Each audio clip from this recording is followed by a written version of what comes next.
Let me introduce you to something. It's a staple of everyday life.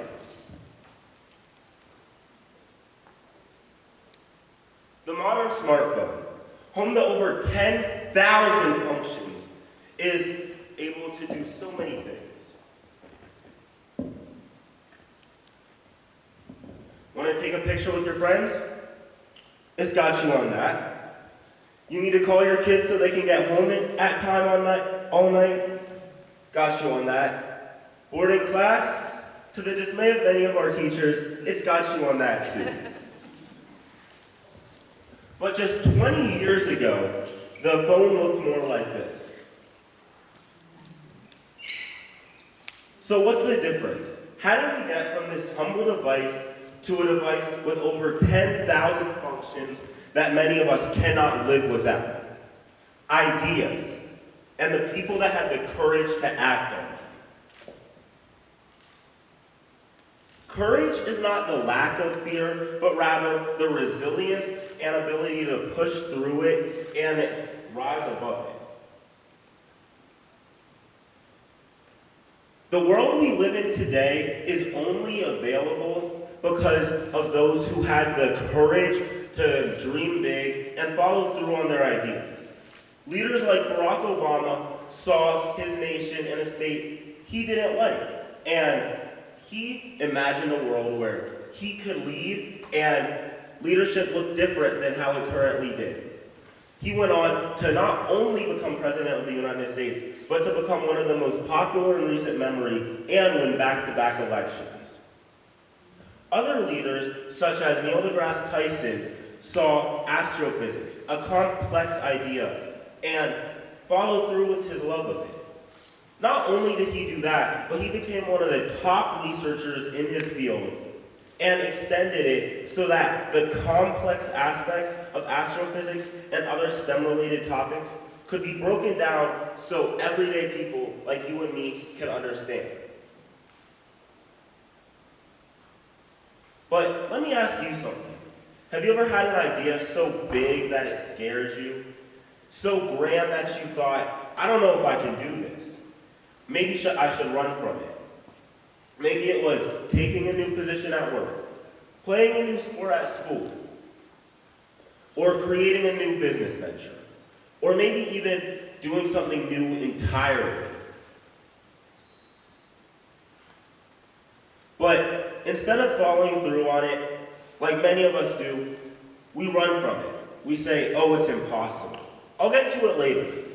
We can do it some other time, or I'll do it tomorrow. But over 70% of ideas are forgotten by the human mind if not written down or acted upon within 24 hours. This poses a serious issue. Imagine all the things we could have today if people followed through on their ideas, if people followed through on what they saw and dared to dream big. But many people fear failure. They fear that, what if I fail? What if I don't succeed? Instead of thinking, oh, imagine how good this will be when it takes off, they think, oh, well, it's not going to work. What happens when I fail? What am I going to do to recover?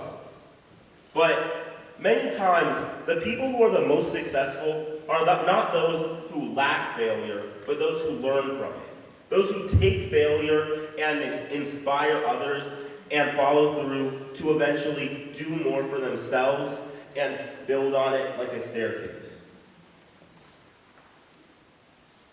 But ideas without courage are nothing more than just a thought.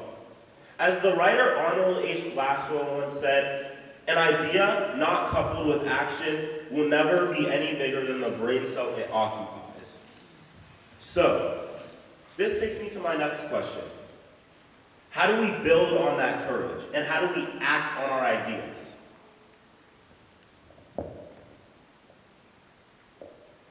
We must take our ideas and write them down. We must act on them. We must find a way to follow through with what inspires us so that we can inspire others. If an idea is a game, then the courage that you have to follow through with your ideas is the point guard that facilitates every slam dunk of an invention. And for some historical examples, over 50 years ago, a young boy from North Carolina saw that he didn't like where he was living. He didn't want to stay where he was. So, he had the idea he wanted to do better, and an opportunity came up. He could go live with his sister in the Bronx, New York, over 350 miles away. And this was before cars and super fast trains. So this was a bit of a hike. But this little boy at 9 years old had the courage that he wanted better for his life and better for his family. So he got on a train and went to New York, and years later would tell his daughter if for some reason they didn't send for him, he would have gotten off in Philly and made it on his own. At 9 years old, the same age where most of us still have Velcro on our shoes. Let me tell you another story.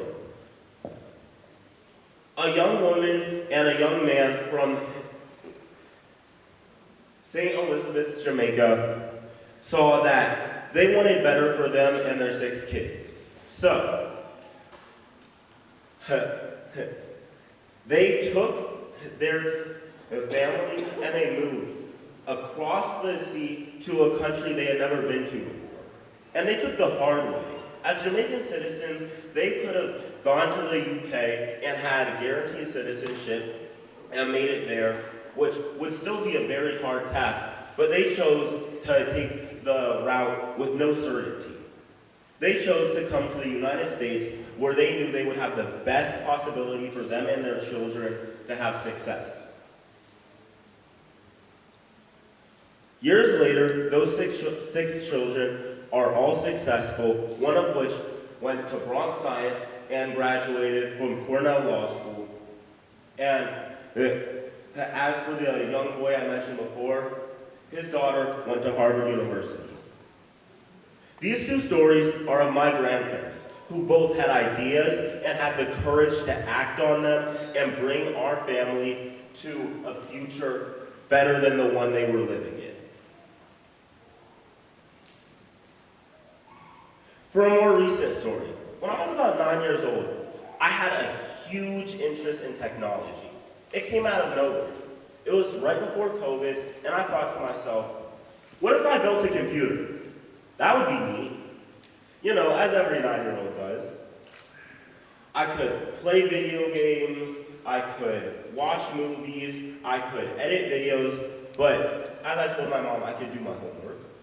So, instead of pushing the idea down and saying, oh, it's impossible, I'm too young, I can't do it, my brother and I, we went to our parents with a proposal. We said, if you let us build this computer with these parts and this amount of money to spend on them, we can do X, X, and X. And we followed through with that idea. And as you can see here, 12 days before our 10th birthday, we built a computer. No help, no tutorial, just straight knowledge that we had researched to follow through on our idea. Even more recently, coming into freshman year, I had the idea, I want to play football. I had never played a contact sport before. I was a swimmer. And my parents definitely didn't want me to play. So instead of being good at it, I pursued. I worked that entire summer, and I made the team. But then, my second scrimmage, I broke my middle finger on my right hand. I had a cast, and I was out for the majority of the season, as well as the damper you can imagine that puts on a freshman starting high school. Instead of quitting and succumbing to that fear and seeing failure as a block in the road, I used it as an obstacle that I could overcome and teach myself resilience. I worked hard and later made varsity my sophomore year, and am now taking other ventures to play lacrosse and apply for internships in the summer that I previously wouldn't have if I didn't go through that butterfly experience and grow into a person without with courage to step through fear and challenge their own ideas. So I want to leave you with this. The next time you have an idea so grand, so big, you don't know if you can succeed, remember, if you shoot for this moon, and you miss, you'll land among the stars. And as Spider-Man once said, it's a leap of faith. So take that leap and dream big. Thank you.